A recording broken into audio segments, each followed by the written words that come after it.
गुरुवर के चरणों में नमोस्तु नमोस्तु नमोस्तु महाराज जी। छुल्लक श्री के चरणों में इच्छामी महाराज जी। महाराज जी, मेरी जिज्ञासा ये है कि आप और गुरु माँ आसमती माता जी ने हमें बताया है कि हमेशा समाज को बढ़ावा दो, समाज का हाथ खींचो ना कि टांग। लेकिन कुछ लोग ऐसे हैं, अच्छा काम करने पे भी हाथ ना खींच के टांग खींचते हैं।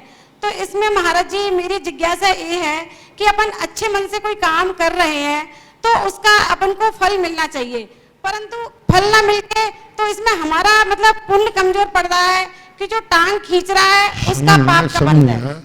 वे कान नहीं खींच रहे हैं, तुम्हारी परीक्षा कर रहे हैं कि तुम्हारे कितने नंबर हैं।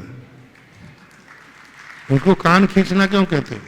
कान वो इसलिए खींच रहा है कि तुम्हारी दृढ़ता कितनी है।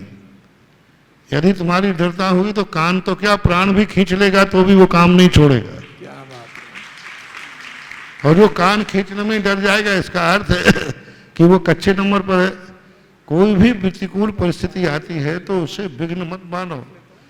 ये तुम्हारे परीक्षा होने का समय है, तो कान खींचने वाले जिंदा रहने दो, उन्हीं से तुम्हारी सफलता मिलेगी। कान खींचने के बाद तुमने आगे निकल गए तभी लोग तालियां बजाएंगे, वाह इतने कान खींचने पर सफल हो गया पट्टा।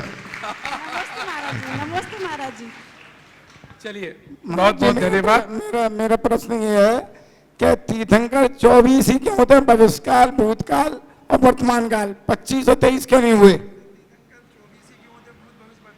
भगवान 24 ही क्यों होते हैं? यदि 25 हो जाते फिर प्रश्न तो नहीं करते, बोलो। और 23 हो जाते तो 24 ही क्यों है? अब प्रश्न बताओ, ये दो ही आंखें क्यों होती हैं, दो ही कान क्यों होते हैं?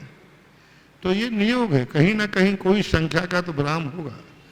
एक अनादिकाल से सृष्टि का नियोग बना है कि भरत अरावत में 20 तीर्थंकर होंगे तो होंगे, जैसे अनादिकाल से बना है कि 2 आंखें होंगी तो होंगी, अब 2 कान होंगे तो होंगे। अब ये कोई तर्क नहीं, ये नियोग व्यवस्था कहलाती है।